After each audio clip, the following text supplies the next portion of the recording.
The lights in the auction hall were too bright. Jiho squinted as he watched another being get dragged onto the stage. This was his third time attending one of these labor auctions, and he hated every second of it. The smell of fear mixed with the metallic scent of the station's recycled air. Hundreds of aliens from dozens of species filled the seats around him, their eyes cold and calculating. He wasn't here to buy. Jiho worked as a mining engineer, but lately he'd been gathering evidence for a human rights group. Someone needed to document what the Galactic Trade Consortium was doing. Someone needed to show the galaxy that selling people like property was wrong. Even if it was technically legal, the auction master was a Vrexian named Krell. His thick gray skin glistened under the lights as he gestured with 4 arms toward the next lot. The creature had no empathy in his 3 black eyes. To Krell, this was just business. Good business, apparently, because he smiled as the bidding started. Jiho had seen agricultural workers sold for decent prices. He'd seen technical specialists go for small fortunes. But he'd also seen the desperate ones, the sick ones, the ones nobody wanted. Those were the ones who ended up in the deep core mines where the atmosphere could kill you in minutes and the gravity crushed your bones slowly. Most didn't last 3 months. Then she was brought onto the stage. Jiho sat up straighter.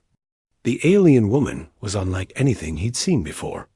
Her skin looked like it was made of crystal, translucent and faintly glowing with soft blue light. She was thin, too thin, and she moved like every step hurt. Around her neck was a thick metal collar that blinked with red lights. Her species was Lunari, according to the datapad Krell help. This one comes from the Lunari homeworld, Krell announced, his voice booming through the hall. Recently acquired through legal war reparations. She carries a debt of 100,000 credits, divided from her planet's obligations. Murmurs rippled through the crowd. Everyone knew about the Lunari. Their world had been destroyed in a brief war 6 months ago. They were a peaceful species, known for their telepathic abilities and their skill in terraforming. But they were fragile, very fragile. In captivity, they died quickly, their crystalline bodies literally crumbling from depression and despair. We'll start the bidding at 100,000 credits for agricultural work, Krell said. Silence. Nobody raised their hand. Nobody even moved.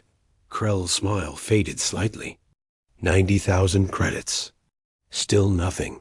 The woman stood there, her head held high despite her obvious weakness.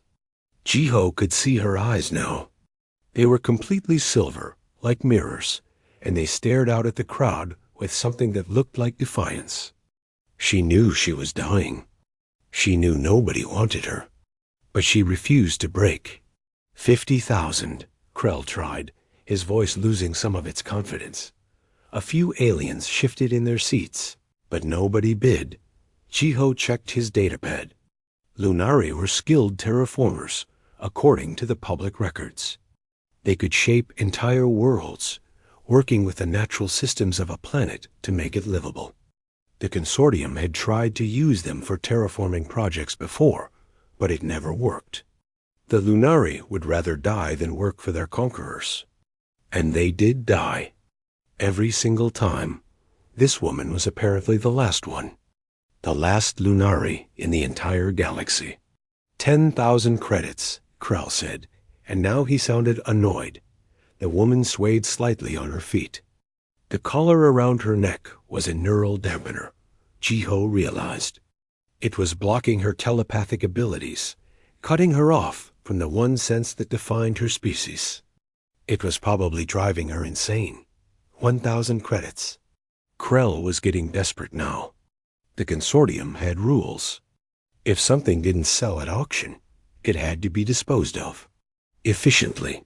The woman knew it too. Jiho could see it in the way her shoulders tensed.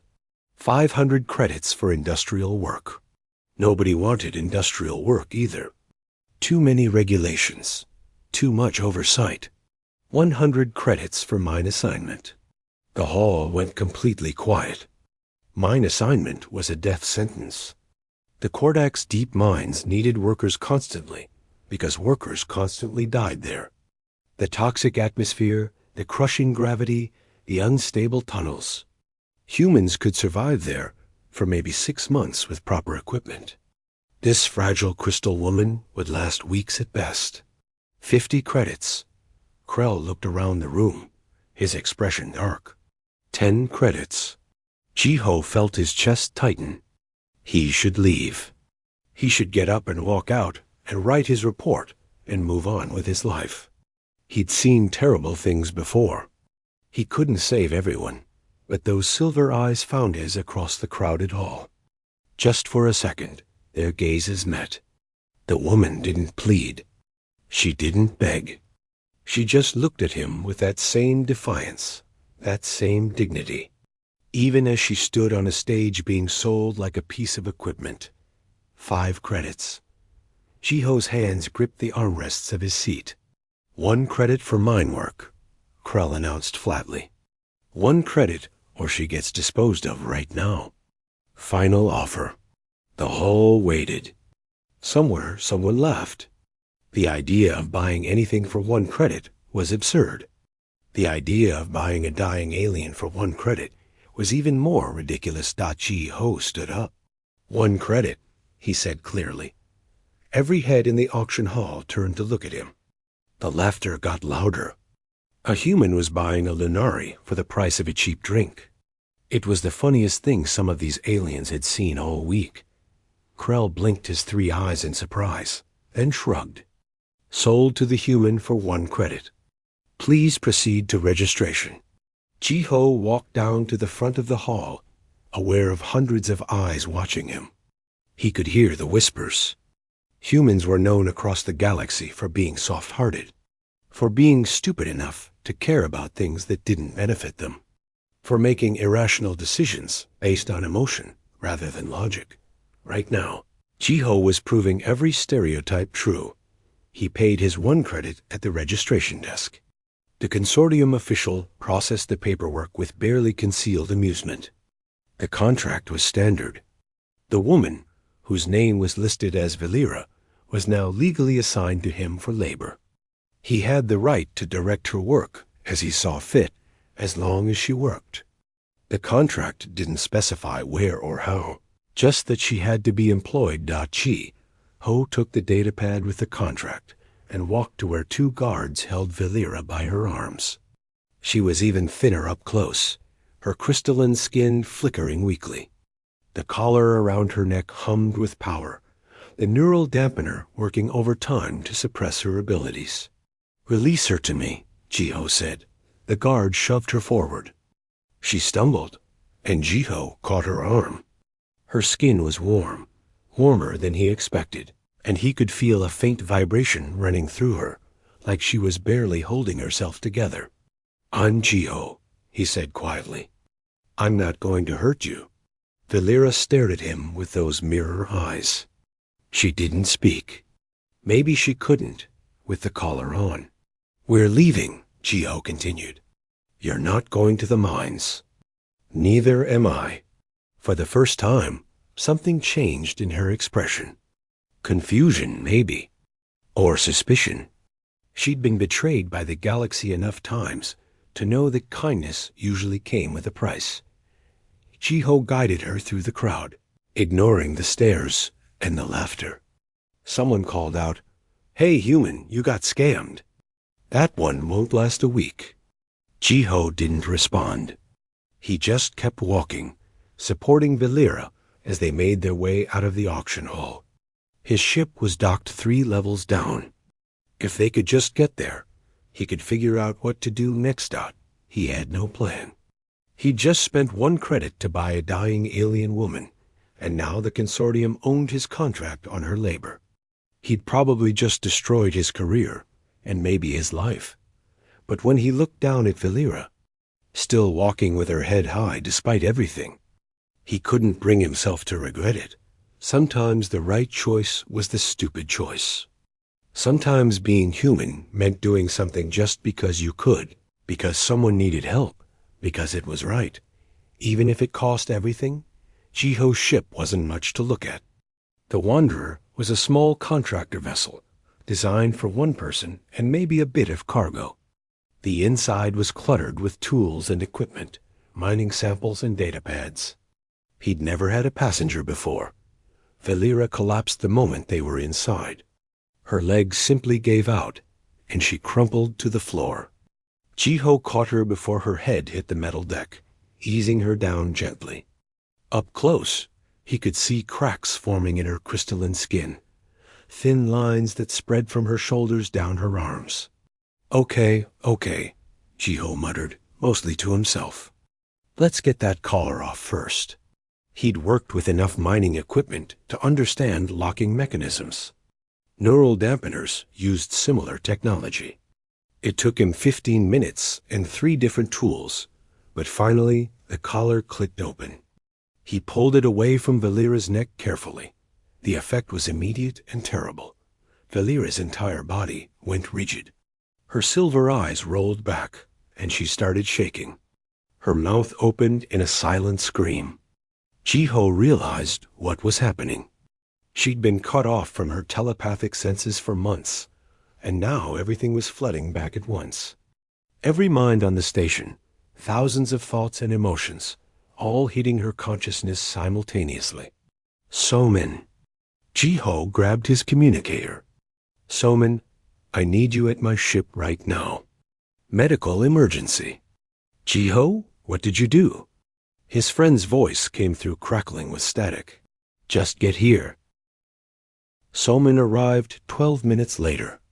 She was a human doctor who worked in the station's medical bay, one of the few people Jiho trusted completely. She took one look at Valera, and her eyes went wide. Is that a Lunari? Jiho, tell me you didn't buy a Lunari.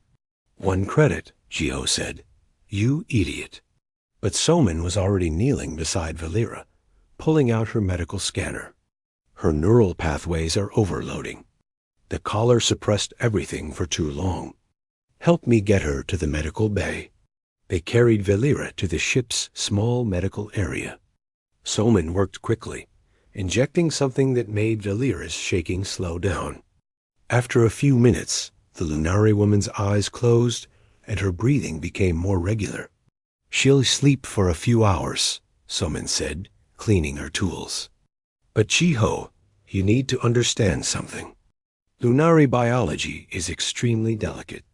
She needs specific atmospheric conditions, certain minerals in her diet, and most importantly, she needs a reason to live. What do you mean? Soman pulled up a file on her datapad. Lunari don't just die from physical causes. Their bodies are partially crystalline, partially organic. The structure is held together by their mental state. If they lose hope, if they have no purpose, their bodies literally fall apart.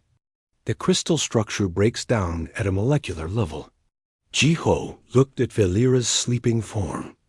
Even unconscious, he could see those cracks spreading slowly across her skin. How long does she have?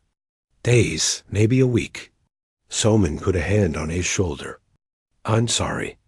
Even if we keep her alive physically, without something to live for, she'll just fade away. It's happened to every Lunari in captivity. After Soman left, Jiho sat beside Valera's bed and started researching. His ship's computer had access to most of the public databases. He searched for everything he could find about the Lunari. They were an ancient species, the file said. Artists and philosophers. But their greatest skill was terraforming. The Lunari didn't force planets to change. They worked with the natural systems, understanding the harmony of ecosystems and guiding them gently. Where the consortium's terraforming was brutal and expensive, Lunari terraforming was elegant and permanent. Valera specifically had been notable. Before the war, she was considered one of the greatest terraformers of her generation. She'd shaped 3 worlds, turning barren rocks into gardens. Jiho leaned back in his chair, thinking. A purpose. She needed a purpose. His thoughts were interrupted by a message on his communicator. Official Consortium Channel. His stomach dropped as he read it. Director Vex wanted to see him. The meeting took place in one of the station's administrative offices. Director Vex was a Vrexian like Krell, but older and far more dangerous. His 3 eyes studied Jiho with cold intelligence. "The Lunari you purchased," Vex said without preamble. "I've reviewed the contract. It seems there's a loophole." "I bought her legally," Jiho said carefully. "Yes, and the contract states she must work. But it doesn't specify where or under whose direct supervision. As her legal owner, you can assign her work locations." Vex's expression was unreadable. "Clever. I don't plan to send her to the mines, obviously." Vex stood up, walking to the window that looked out over the station. "Do you know what happens when people exploit loopholes in consortium contracts, human? I imagine you close the loopholes. Eventually. But first, we make examples." Vex turned back to him. "I'm sending enforcers to inspect your ship. Make sure everything is in order. Make sure you're complying with all regulations." It was a threat, barely veiled. Jiho left the office knowing he had very little time. He found Teeman in the usual place, a bar near the docking levels. Teeman was a smuggler, technically, though he preferred the term independent cargo specialist. He was also one of Jiho's oldest friends.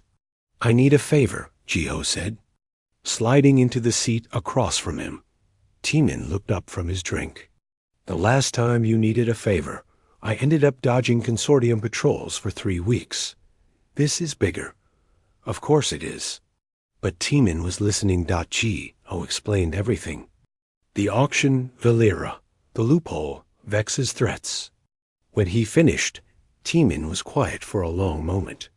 "You're insane," Teeman finally said. "Probably. You bought a dying alien for 1 credit. And now you want to smuggle her out of consortium space. Yes. Why?" It was the same question Valera would ask him later when she woke up. Jiho didn't have a good answer. Or maybe he had too many answers. Because it was right. Because someone had to. Because humans were supposed to be better than systems that sold people for credits. "Because I could," he said simply. Teeman shook his head, but he was smiling. "You're going to get us killed. You know that, right?" "Probably. When do we leave?" They planned through the night. Teeman had contacts, routes that avoided consortium patrols. His ship, the Silver Dawn, was faster and better armed than the Wanderer.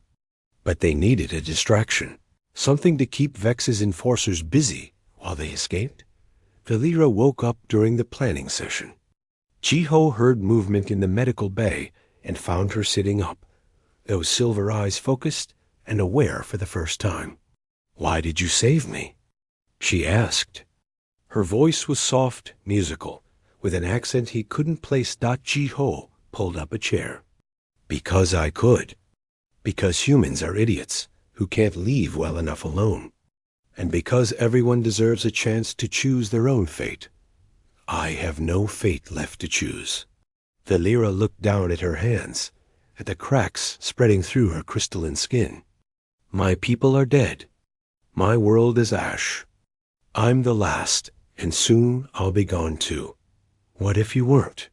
She looked up at him, confused. Jiho pulled up a file on his datapad. "This is Silifor. It's a human colony world. Or it was supposed to be. The consortium tried to terraform it 20 years ago. They failed, left the colonists with a massive debt and a dead planet. Hundreds of families lost everything." He showed her the images. A gray world, lifeless and barren. "I've read about Lunari terraforming," Jiho continued. "How you work with planets instead of against them. How you can restore ecosystems that others consider dead." He met her eyes. "Help me bring Silifor back. Help me prove that the consortium's way isn't the only way." Valera stared at the images for a long time. Jiho could see something changing in her expression. Not quite hope, Not yet, but something close. A spark of interest. A possibility. It would take months, she said slowly. Maybe years. We have time. The consortium will try to stop us. They can't allow independent terraforming. It breaks their monopoly. Let them try. Valera's crystalline skin flickered with faint light. It was the first time Jiho had seen her do that. You really are insane. I'm human. Same thing. For the first time since he'd met her, Valera almost smiled. Show me the complete planetary data. If I'm going to attempt this, I need to know everything about Scylla 4. Jiho felt relief wash over him. She was interested. She was engaged. She had a purpose now, even if it was fragile and new. They worked through the rest of the night, Valera studying the data while Jiho and Timan finalized their escape plan. It was risky, probably impossible, but that had never stopped humans before. Just before dawn, station time, Valera called Jiho over to the console. I can do it, she said quietly. I can save this world. But I'll need resources, time, and most of all, I'll need you to trust me. Jiho looked at this alien woman he'd bought for 1 credit. This last survivor of a dead species who was already planning to resurrect a planet. We've come this far, he said. Let's finish this. Director Vex stared at the report on his desk and felt something rare for a Vexian. Genuine concern. The human Jiho and his Lunari purchase were planning something. His informants had picked up fragments of conversations, encrypted messages, suspicious cargo transfers. Whatever it was, it threatened consortium interests. More specifically, it threatened the terraforming monopoly that generated billions of credits annually. Vex made his decision quickly. The Lunari woman couldn't be allowed to demonstrate her species' terraforming techniques. The knowledge had to die with her. Officially, it would be an accident. A ship malfunction, perhaps. A tragic collision. These things happened. He sent the order to Enforcer Drex. Eliminate the targets quietly. Jiho didn't know about the kill order yet, but he knew they were running out of time. Vex's inspectors had already visited the Wanderer twice, looking for violations. They'd find some eventually. The consortium always did when they wanted someone gone. We move tonight, Timan said, checking his weapons in the cargo bay of the Silver Dawn. His partner Yuna was already running pre-flight checks. She was a better pilot than Timan, which was saying something, and she'd agreed to help despite the risks. Valera's still weak, Gio said. Soman says she needs another few days at least. We don't have a few days. Timan loaded power cells into a rifle. My contacts say Vex put out a contract on you. Not official, not public, but it's there. By tomorrow, half the bounty hunters on this station will be looking for you. Jiho cursed quietly. He'd hoped they'd have more time. Soman arrived an hour later with Valera. The doctor had done what she could, but the Lunari woman still looked fragile. Her skin had stopped cracking, at least. Knowing she had a purpose, a world to save, had stabilized her somewhat. But she wasn't strong. This is insane, Soman said, helping Valera into a seat. She should be resting, not running from consortium enforcers. I'll rest when we reach Scylla 4, Valera said. Her voice was stronger now, more determined. How long until we can leave? 2 hours, Yuna called from the pilot's chair. We need a distraction first. Something to pull security away from the docking bay. Jiho had been thinking about this. I can create a reactor leak alarm in the industrial sector. False alarm, but it'll trigger evacuation protocols. That should give us maybe 20 minutes of chaos. 20 minutes isn't much, Timan said. It'll have to be enough. They went over the plan 3 more times. Jiho would trigger the alarm from a public terminal in the industrial sector. During the evacuation, Timan would start the Silver Dawn's launch sequence. Yuna would pilot them out through the station's commercial traffic lanes. If they were lucky, they'd be gone before anyone realized what happened. If they weren't lucky, well, Timon's ship had guns. Jiho left to set up the distraction. The industrial sector was always busy, workers from a dozen species managing the massive reactors that powered the station. He found a maintenance terminal and plugged in his override codes. It took 3 tries, his hands shaking slightly, but finally the alarm triggered. Lights flashed red. Sirens wailed. The automated voice announced a coolant leak in Reactor 7. Workers started moving immediately, following evacuation procedures they drilled 100 times. Within minutes, the entire sector was clearing out. Jiho ran back to the docking bay. He could see security forces moving toward the industrial sector, exactly as planned. The path was clear. Then Enforcer Drex stepped out in front of him. "Human," Drex said calmly. "You're under arrest for sabotage and violation of contract terms." Jiho's mind raced. "I don't know what you're talking about." "The reactor alarm. Your codes triggered it." Drex had 3 other enforcers with him, all armed. Director Vex suspected you'd try something like this. It was a setup. Vex had been watching, waiting for them to make a move. Jiho realized with sinking certainty that they'd walked right into it. "I'm just going to my ship," Jiho said, trying to keep his voice steady. "No, you're not." Drex reached for his weapon. The shot came from behind Drex. One of the enforcers dropped, stunned. Timon appeared from a side corridor, rifle raised. "Run!" Timon shouted. Jiho ran. Drex fired, the energy bolt scorching the wall next to Jiho's head. More shots followed as Timon provided covering fire. They sprinted through the docking bay, dodging between cargo containers and maintenance equipment. The Silver Dawn's engines were already warming up when they reached it.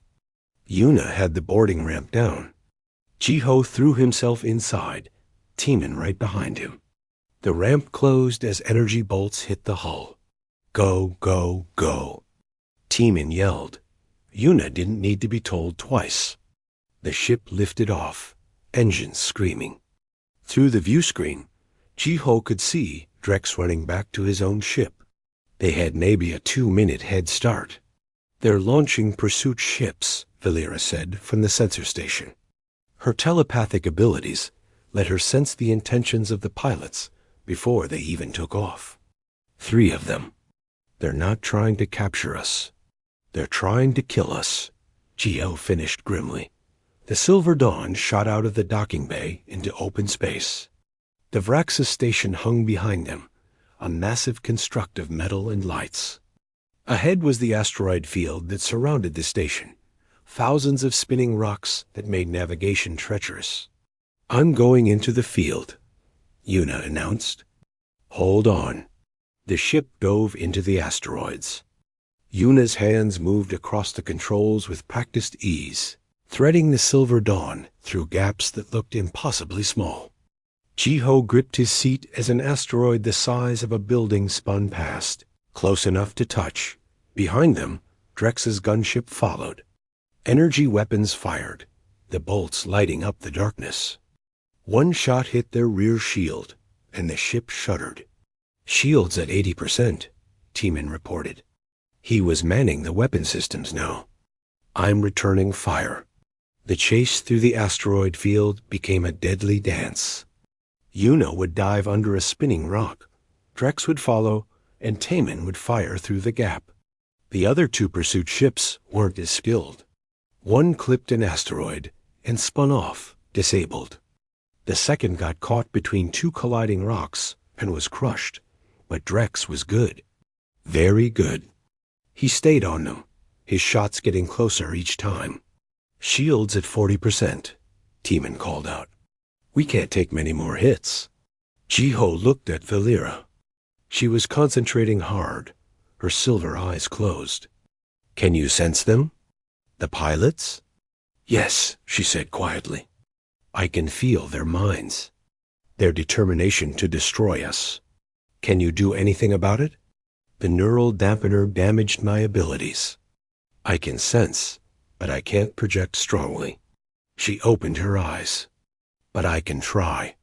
Valera reached out with her telepathic abilities, not to control the Vrexian pilots, but to show them something. A memory, her world burning, her people dying, consortium ships in orbit, watching, doing nothing, because saving the Lunari wasn't profitable. The screams of children, the collapse of civilization, all because the galaxy valued credits more than lives. She showed them what they were fighting for. A system that would let entire species die if the math didn't work out. In Drex's gunship. The weapons officer hesitated. Just for a second, his hand froze on the firing control. The telepathic message had reached him, and for one moment, he questioned what he was doing. That second was enough. Teeman fired. The shot hit Drex's ship, not destroying it, but damaging the engines. The gunship fell behind, unable to keep pace. Shields at 20%, but we're clear, Teeman said. Yuna, get us to the hyperspace jump point.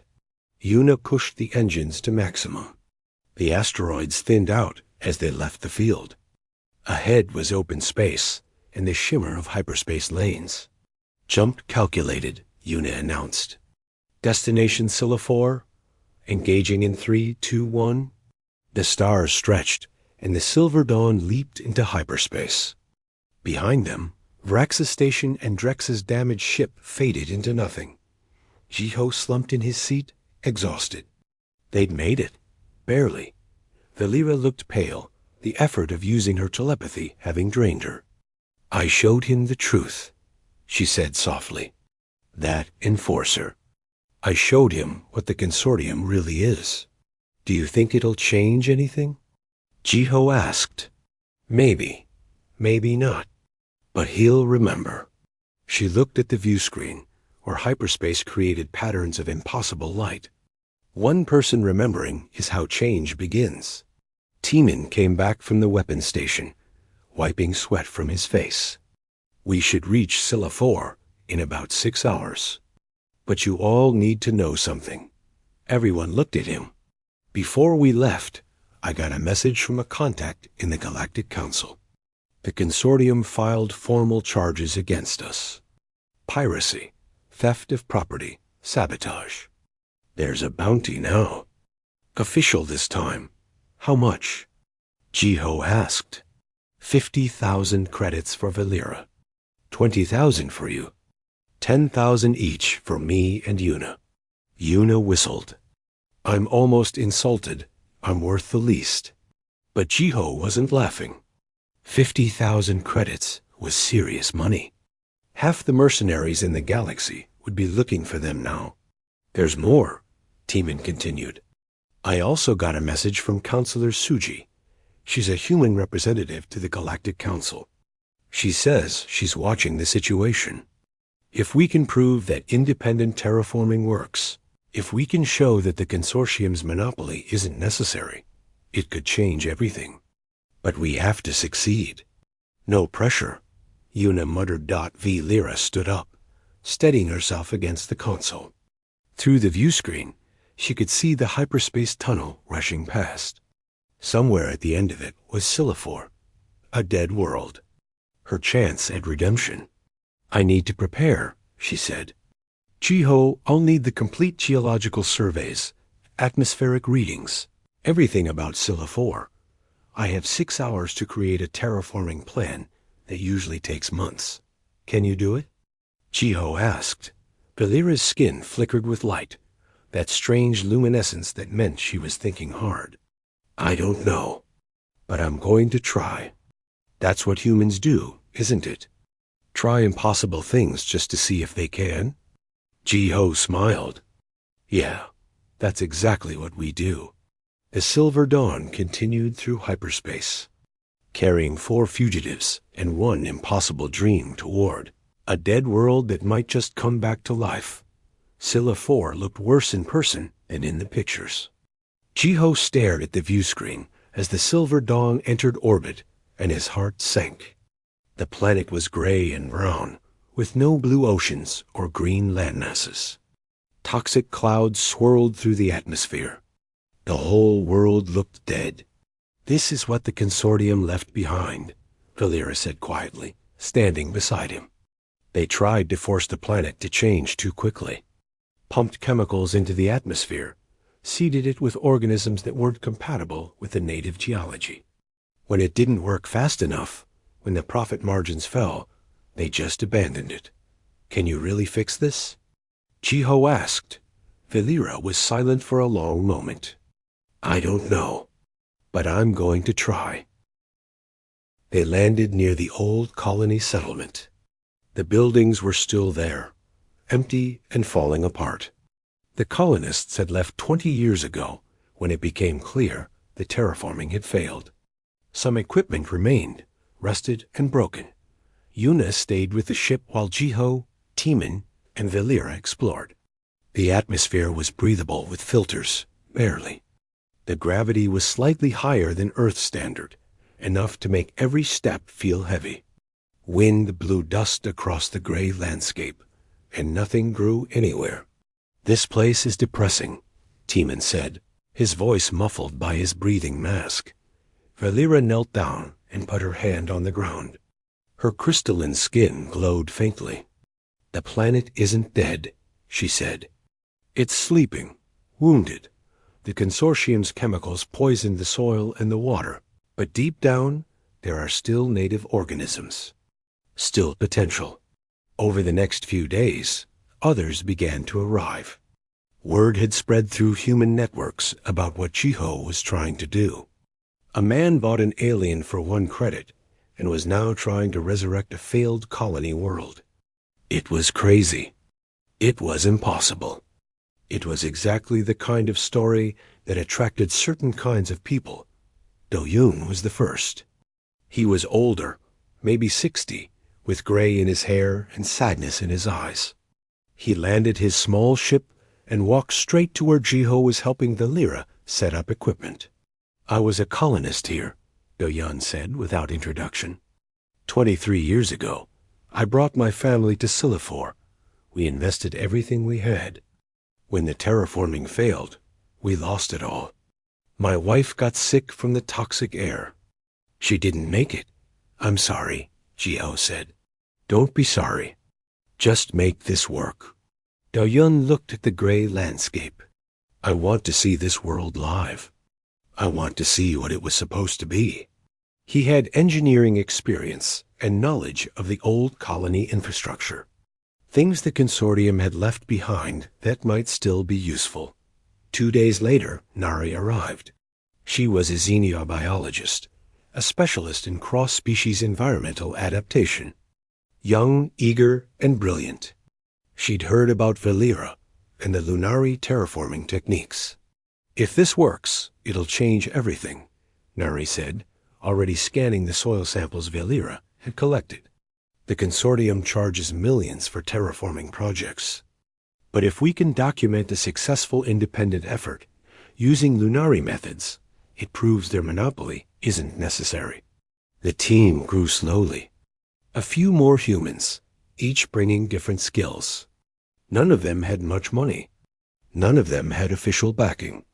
But they all believed in the same impossible thing, that this dead world could live again. Valera worked constantly. Jiho watched her moving across the landscape, her crystalline hands touching soil and rock, her telepathic senses reaching deep into the planet. She was creating a map, she explained, understanding the world's natural harmony, the patterns that had existed before the consortium's interference. "Lunari terraforming isn't about force," she told the team during one of their planning sessions. "It's about guidance. We don't make the planet change. We help it remember what it wanted to be." She showed them her plan. First, they would neutralize the consortium's chemicals using organisms Valera would engineer. Hybrids of Earth bacteria and Lunari bioforms that could process the toxins and convert them into nutrients. Then they would activate underground water sources, bringing moisture back to the surface. Finally, They would seed the planet with adaptive plants, species that could survive in harsh conditions and gradually make them better. It sounds simple when you explain it, Dahyun said. But the consortium spent 3 years and billions of credits trying to terraform this world. Because they were fighting the planet, Valera replied. We're going to work with it. The work began. Ji-ho had never worked so hard in his life. They repaired old equipment, set up atmospheric processors, dug channels for water. Valera created her hybrid organisms in a makeshift lab, combining her knowledge of Lunari biology with Earth genetics. Nari assisted, amazed at what she was learning. But there was a problem. Valera was still dying. Somen had warned them. Even with purpose, even with hope, Valera's body was damaged. The months in captivity, the neural dampener, the trauma of watching her species die. It had taken a toll. Each day, Ji-ho could see her moving slower, her crystalline skin flickering dimmer. How long do you have? He asked her one evening. They were standing on a hill overlooking the worksite, watching the sun set over the gray landscape. Does it matter? Valera replied, Yes, it matters to me. She looked at him with those silver eyes. Lunari bodies are connected to our mental state. When my people died, when I lost hope, I started dying too. Working here, having purpose again, it slowed the process. But I can't stop it completely. There has to be a way. Maybe. Valera turned back to the sunset. My people believed that hope is biological. It's not just emotion. It's a physical force that holds our bodies together. If I can finish this, if I can see this world come alive, maybe that will be enough. The breakthrough came 3 weeks into the project. Valera's engineered organisms were working. The toxic soil was slowly being cleansed. Underground water sources were responding to their drilling, moisture seeping to the surface for the first time in decades. Then one morning, Nari ran into the camp shouting, Come see! Come see! Everyone followed her to one of the test plots where Valera had seeded her adaptive plants. And there, pushing up through the gray soil, were small green shoots. Tiny, fragile, but unmistakably alive. Do-yoon knelt beside them, tears running down his face. It's working, he whispered. It's actually working. Valera stood very still, her whole body glowing with light. Ji-ho realized she was stabilizing.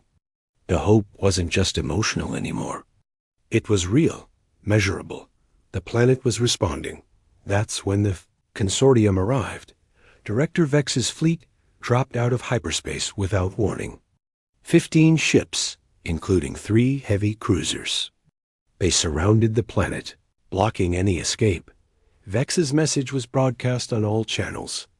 This is Consortium, Director Vex.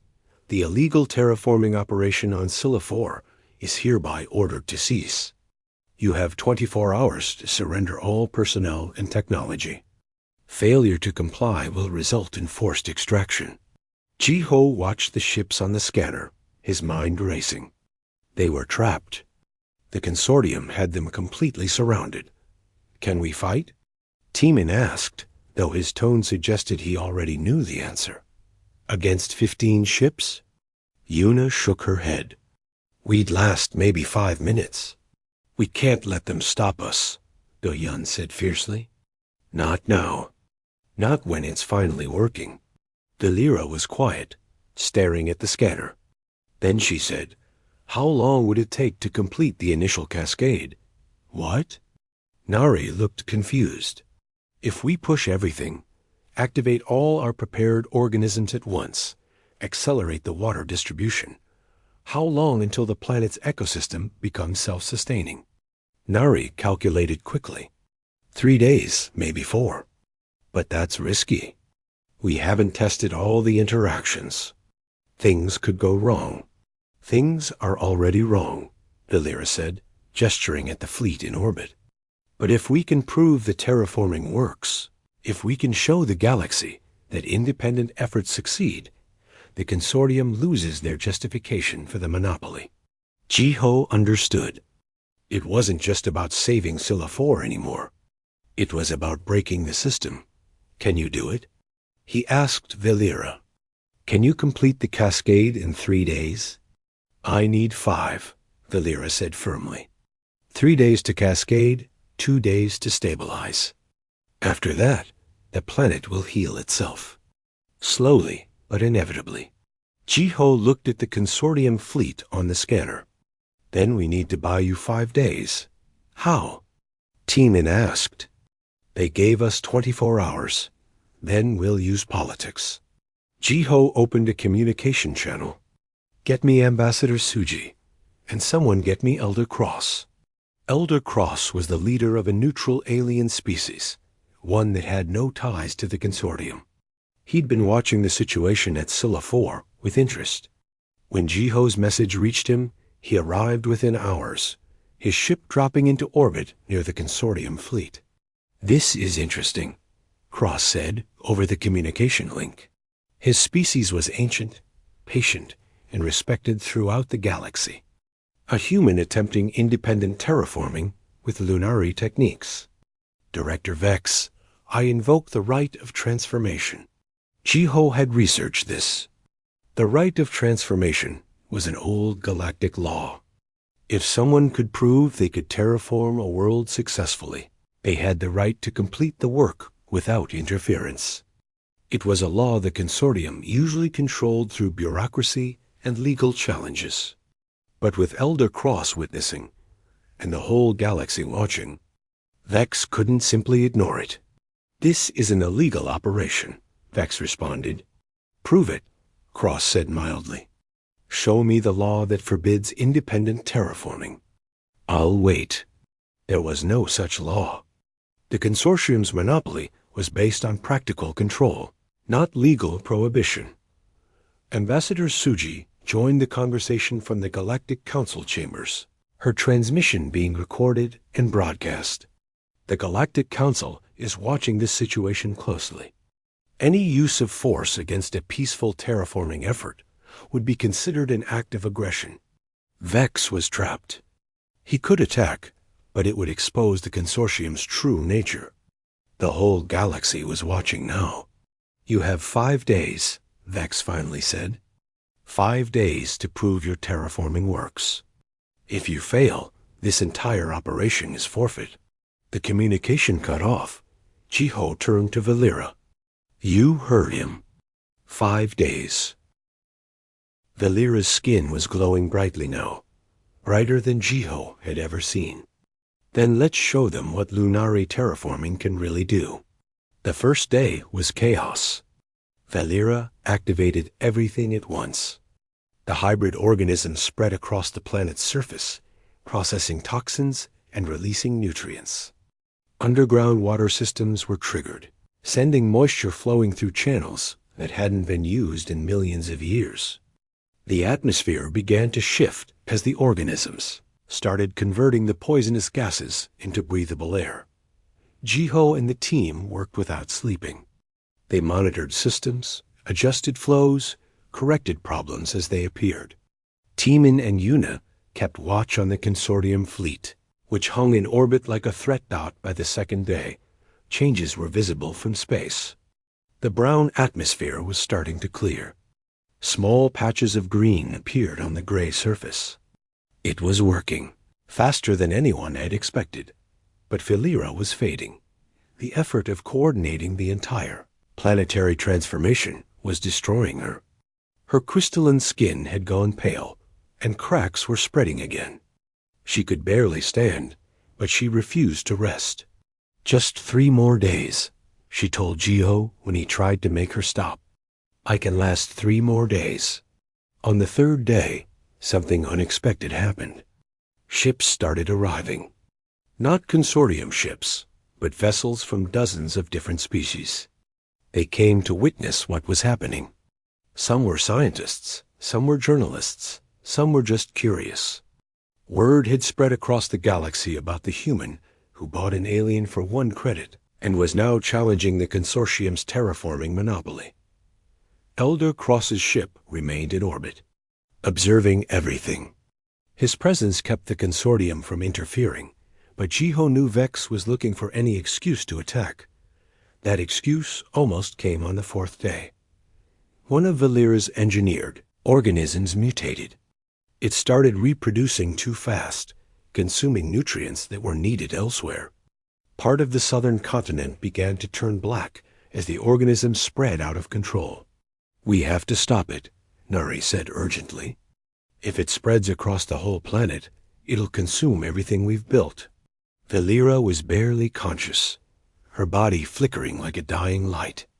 But she reached out with her telepathic abilities, connecting not to human minds, but to the planet itself. She felt the imbalance, the mutation, the danger. "It's responding to stress," she whispered. "The organisms sense the time pressure. They're trying to work faster. Can you control them?" Jiho asked. "Not control. Guide." Valera closed her silver eyes. "Help me. I need everyone to focus. Think about balance, about patience, about growth that sustains instead of consumes." It sounded crazy, but they did it. Every human on the planet stopped what they were doing and focused. They thought about healthy ecosystems, about balance, about life that supported life. Jiho didn't know if it would work. Telepathy wasn't supposed to affect organisms, but Lunari telepathy was different. It wasn't about thoughts or words. It was about harmony, about connecting to the fundamental patterns of life. And humans, with their stubborn belief in impossible things, were sending out a signal of hope and determination that Valera could channel. The black spread slowed, stopped, then began to recede. The mutation corrected itself, the organisms returning to their designed function. Vex watched from his flagship, and he knew he was losing. The terraforming was working. In 4 days, this ragtag group of humans and one dying Lunari had accomplished what the consortium claimed took years and billions of credits. He made his decision. If he couldn't stop them legally, he'd do it through force. The Galactic Council would complain, but by the time they acted, Scylla 4 would be sterilized and the evidence destroyed. "Power weapons," Vex ordered. "Target the main settlement." His weapons officer hesitated. This was the same officer who had hesitated during the chase from Braxis Station, the one who had felt Valera's telepathic message. "Sir, we're being observed by multiple species. If we attack, I gave you an order." The officer's hands moved to the weapons console, but they were shaking. On the planet's surface, Valera suddenly gasped. "They're going to fire." Jiho looked up at the sky. He couldn't see the ships, but he believed her. "Can you stop them?" "I don't have the strength. The neural dampener damaged too much." "And we run?" Teeman suggested, though there was nowhere to run to. Valera shook her head. "I have a different idea, but it's dangerous. For me, and for the planet. What do you need?" Jiho asked. "I need to connect, fully, not just to the organisms or to you, but to everything. The planet, every human here, every watching mind in orbit. I need to show them. Show them what? What we've done here. What's possible when species work together instead of exploiting each other." Valera's skin was barely glowing now. "But making that kind of connection, with this much damage to my abilities, it might kill me." "Don't do it," Jiho said immediately. "I have to. This is why I survived. Why you bought me for 1 credit. So I could be here now, to show the galaxy that there's another way." Before Jiho could argue, Valera reached out. Her telepathic abilities exploded across Scylla 4 and into space. Every human on the planet felt it. Every alien observer in orbit felt it. Even the consortium crews felt it. Valera showed them everything. She showed them her world burning and her people dying while the consortium watched. She showed them Jiho at the auction, seeing her for 1 credit and choosing compassion over profit. She showed them the work on Scylla 4, the patient guidance of ecosystems, the joy of seeing green shoots in gray soil. She showed them Do-yoon, weeping over the first plants, seeing the world that had killed his wife finally coming back to life. Most of all, she showed them the planet. The real Scylla 4, not as a resource to be exploited, but as a living system finding its balance. She let them feel what she felt, the harmony of billions of organisms working together, supporting each other, creating something beautiful. On Vex's flagship, the weapons officer pulled his hands away from the firing controls. 3 other crew members did the same. Across the consortium fleet, aliens who had been following orders without question suddenly questioned everything. They couldn't fire. Not after feeling what Valera had shown them. Vex screamed orders, but it was too late. The mutiny spread. Not everyone rebelled, but enough hesitated. Enough refused Dot in the Galactic Council chambers. Ambassador Suji was already speaking. The consortium's actions here constitute multiple violations. Illegal slavery of Lunari survivors. Attempted genocide of a terraforming project. Monopolistic suppression of alternative technologies. I move for immediate investigation. Elder Cross's voice joined hers. The right of transformation has been upheld. The terraforming of Scylla 4 is legally protected. Any attack would be considered an act of war against the involved species. Ships from 100 different species recorded everything. The evidence was undeniable. The consortium's monopoly was built on suppression and exploitation, and now the galaxy could see it clearly.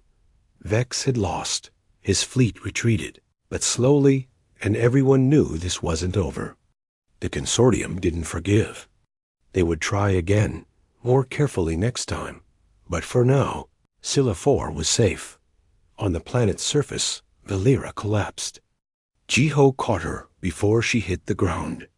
Her crystalline skin was barely glowing, and the cracks had spread across her entire body. You did it, Jiho said. The planet is healing. You saved it. Did I? Valera's voice was so quiet he could barely hear it. Look. Jiho turned her so she could see. Across the landscape, green was spreading. Real plants growing in real soil. Clouds were forming in the atmosphere, proper clouds that would bring rain. In the distance, Da-yoon was laughing and crying at the same time, holding handfuls of dirt that smelled like earth instead of poison. We did it, Valera whispered Dot over the next 2 days. The transformation completed itself. Just as Valera had predicted, the cascade became self-sustaining. The planet would continue healing, slowly but inevitably. It would take years to fully terraform, but the process was started and couldn't be stopped. Valera survived, but barely. The effort had pushed her to the absolute limit. She was stable now, her body held together by the same hope that had saved her before, but stronger this time. Because the hope was real. She could see it growing all around her. Ships continued to arrive. Some were colonists, including families who had lost everything when Scylla 4 failed the first time. They came back to reclaim their world. Others were scientists who wanted to learn Lunari terraforming techniques. A few were even consortium species, defectors who had seen Valera's telepathic message and decided they wanted to be part of something better. Nari documented everything. The techniques, the organisms, the methods. She would publish it all, making sure the knowledge couldn't be suppressed again. 1 week after the confrontation, Jiho and Valera stood on the same cliff where they'd watched the gray sunset. But now the sunset was different. The sky had colors, blues and purples and oranges. Below them, the first real ocean was forming, filled with water that was actually clean. What will you do now? Valera asked. The consortium won't stop hunting you. There are 47 other failed colony worlds in human space alone. Jiho laughed. Well, I happen to have the best terraformer in the galaxy on my team. Valera's skin shimmered with light, and Jiho had learned that meant she was amused. "You're insane." "I'm human." Same thing. They stood there together as the first rain began to fall. Real rain, falling on a world that had been dead and was now alive. Other team members came out of the buildings to feel it, to stand in water falling from the sky for the first time in decades. A small girl appeared. Minji, daughter of one of the returning colonists. She was carrying something carefully in her hands. "Mr. Jiho?" She said shyly. "My dad said we should plant this. He said it's a human tradition." It was a tree seedling, barely a foot tall. "Your dad is right," Jiho said, kneeling down. "Humans plant trees we'll never see fully grown. We invest in futures we won't live to see." Together, they planted the tree on the cliff, overlooking the healing world. It was small and fragile, but it would grow. In 50 years, maybe 100, it would be massive. People would sit in its shade and wouldn't even remember the gray dead planet this used to be. That night, transmissions came from across the galaxy. Some were congratulations. Some were threats from consortium loyalists. But one message stood out. It was from Admiral Hana, Jiho's sister. She was proud of him, she said. The human defense fleet would help protect Scylla 4 while it finished healing. And she had news. 43 other failed colony worlds had formally requested help. They'd heard what happened here. They wanted to try again, using Lunari methods. Jiho looked at Valera. 43 worlds. That's a lot of work. It is, Valera agreed. Her crystalline skin was glowing steadily now, strong and bright. Good thing we have time. And a team, Teeman added. He and Yuna had decided to stay, at least for a while. And hope, Doyan said, looking out at the green spreading across the landscape. Jiho thought about that moment in the auction hall, when he'd seen Valera for the first time. When he'd paid 1 credit for a dying alien because it was the right thing to do. He'd had no plan, no idea how things would work out. Just a stubborn human belief that impossible problems were just problems that hadn't been solved yet. Now they'd change the world. Maybe they'd change more got above them. Ships from 100 species orbited Scylla 4. Some were there to learn. Some to witness. Some to plot revenge. The consortium wouldn't give up their monopoly easily. But on this world, purchased for 1 credit and reborn through the impossible partnership of humans and a Lunari, none of that mattered right now, because a new way forward had been proven. Not through force or profit, but through cooperation and hope and the stubborn refusal to accept that some things were impossible. The rain continued to fall. The green continued to spread. And somewhere in the galaxy, 43 dead worlds waited for their chance to live again. The story wasn't over. It was just beginning.